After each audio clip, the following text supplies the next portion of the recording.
Ken or Philip, binunyag niya sa harapan ng SB19 Boys kung anong plano niya if ever siya ay maging ama at magkaroon ng pamilya. Masasabi nating in the future, si Ken or Philip ay isang ideal married guy o married father.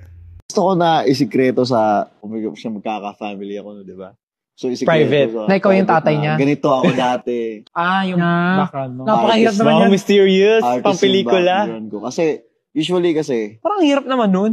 Oo, I mean like, usually kasi, ka yung child, kung ano yung nakikita nila sa'yo, as much as possible, idolize nila respect, na-idolize nila, gusto ko rin maging ganito. And it gives pressure to the kid also. Ay, bakit di ako naging ganito ganito yung papa ko.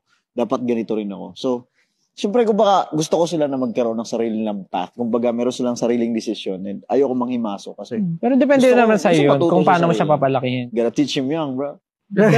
Ang talino at hinyo ng One sa Entertainment, no? Kasi meron silang mga time first for SB19 Boys na parang ma-personalize at syempre malaman ng fans o 18 ang mga iba pang inside ganap o personal things about SB19, about sa kanilang idol na SB19 Boys.